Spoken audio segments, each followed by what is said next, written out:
ബംഗാൾ മുഖ്യമന്ത്രി മമതാ ബാനർജിക്കെതിരെ രൂക്ഷ വിമർശനം ഉന്നയിച്ച് ആസാം മുഖ്യമന്ത്രി ഹിമന്ത് വിശ്വ ശർമ്മ രംഗത്ത്. കഴിഞ്ഞ ദിവസം മെസ്സിയുടെ സന്ദർശനത്തോടനുബന്ധിച്ചുകൊണ്ടുണ്ടായ പ്രശ്നങ്ങളിൽ സർക്കാരിന്റെ ഭാഗത്തു നിന്നും വലിയ വീഴ്ചകളാണ് സംഭവിച്ചത്.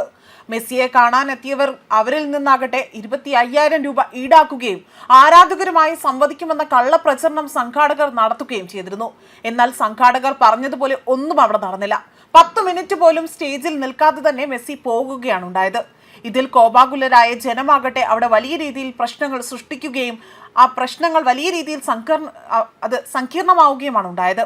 മമതയുടെ അഹങ്കാരത്തിന്റെയും ധാർഷ്ട്യത്തിന്റെയും ഒക്കെ ഇടയിൽപ്പെട്ടുകൊണ്ട് അവിടുത്തെ ജനങ്ങളാകട്ടെ വലിയ രീതിയിൽ ബുദ്ധിമുട്ടുകൾ അനുഭവിക്കുന്ന നേർക്കാഴ്ചയാണ് കഴിഞ്ഞ ദിവസം നടന്ന സംഭവം സൂചിപ്പിക്കുന്നത്.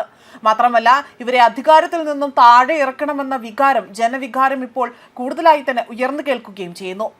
പരിപാടി ആകെ തന്നെ അലങ്കോലപ്പെടുത്തുകയാണ് ഉണ്ടായത്. സംസ്ഥാനത്ത് ക്രമസമാധാന നില തകർന്നുവെന്നും മമതാ ബാനർജിയെ അറസ്റ്റ് ചെയ്യണമെന്നും ഹിമന്ത് വിശ്വ ശർമ്മ ഇവിടെ എടുത്തു പറയുകയാണ് ചെയ്തിരിക്കുന്നത്. മെസ്സിയുടെ സന്ദർശനത്തിന്റെ പേരിൽ സംഘാടകർ ജനങ്ങളെ പറ്റിച്ചതായും ക്രമക്കേട് നടത്തിയതായും അദ്ദേഹം വിമർശനം ഉന്നയിച്ചു. ഇതിന് ഉത്തരവാദികൾ മുകളിലുള്ളവരാണ്. മുഖ്യമന്ത്രി, സംസ്ഥാന പോലീസ് കമ്മീഷണർ എന്നിവരെയും അറസ്റ്റ് ചെയ്യണം. സംസ്ഥാനത്തെ ആഭ്യന്തരമന്ത്രിക്കും പോലീസ് കമ്മീഷണർക്കുമാണ് ആദ്യത്തെ ഉത്തരവാദിത്തം. ജനക്കൂട്ടത്തെ നിയന്ത്രിക്കുന്നതിലും പോലീസിന് വീഴ്ച സംഭവിച്ചിട്ടുണ്ട്. VIP സംസ്കാരമാണ് ഇന്നലെ അവിടെ കൊൽക്കത്തയിൽ കാണാനായതെന്നും ഹിമന്ത് വിശ്വ ശർമ്മ ഇവിടെ വ്യക്തമാക്കുകയാണ് ചെയ്തിരിക്കുന്നത്. 25,000 രൂപ വരെ ടിക്കറ്റ് വില ഈടാക്കിയാണ് ആരാധകരെ സ്റ്റേജിനകത്തേക്ക് പോലും പ്രവേശിപ്പിച്ചത്. എന്നാൽ മണിക്കൂറുകളോളം കാത്തിരുന്ന ആരാധകരെ നിരാശപ്പെടുത്തുകയാണ് കഴിഞ്ഞ ദിവസം ഉണ്ടായ സംഭവത്തിൽ അതിന്റെ വെളിച്ചത്തിൽ മനസ്സിലാകുന്നത്. മെസ്സി ആരാധകരുമായി സംവദിക്കുമെന്നായിരുന്നു സംഘാടകർ അറിയിച്ചിരുന്നത്. എന്നാൽ 10 മിനിറ്റ് പോലും നിൽക്കാതെ തന്നെ മെസ്സി സ്റ്റേജിൽ നിന്ന് മടങ്ങുകയും ചെയ്തു. ഇത് വലിയ വിമർശനങ്ങൾക്കും സംഘർഷങ്ങൾക്കും വഴിവെക്കുകയാണ് ഉണ്ടായത്. അതേസമയം ഈ സംഭവത്തിൽ ഉൾപ്പെട്ട ചില ആൾക്കാരെ പോലീസ് അറസ്റ്റ് ചെയ്യുകയും ചെയ്തിട്ടുണ്ട്. എന്നാൽ ഒടുവിൽ ഈ സംഭവത്തിൽ മാപ്പ് പറഞ്ഞുകൊണ്ടായിരുന്നു മമതാ ബാനർജി രംഗത്ത് വന്നത്.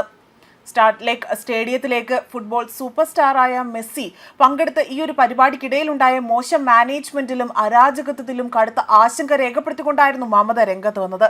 ഇത് മമതയുടെ ഒരു ഇരട്ടത്താപ്പാണ് എന്നതാണ് ഇപ്പോൾ വലിയൊരു വിലയിരുത്തലായി തന്നെ പുറത്തു വരുന്നത്.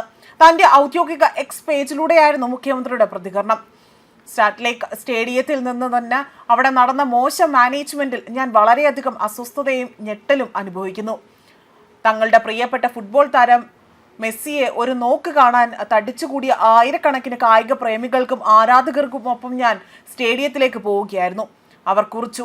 ഇങ്ങനെയാണ് അവർ ആ ഒരു പോസ്റ്റ് പറയുന്നത്. മെസ്സിയോടൊപ്പം തന്നെ എല്ലാ കായിക പ്രേമികളും അദ്ദേഹത്തിന്റെ ആരാധകരോടും ഞാൻ ആത്മാർത്ഥമായി തന്നെ ക്ഷമ ചോദിക്കുന്നു എന്നതായിരുന്നു മുഖ്യമന്ത്രി കുറിച്ചതും. ന്യൂസ് ഡെസ്ക് കർമ്മ ന്യൂസ്.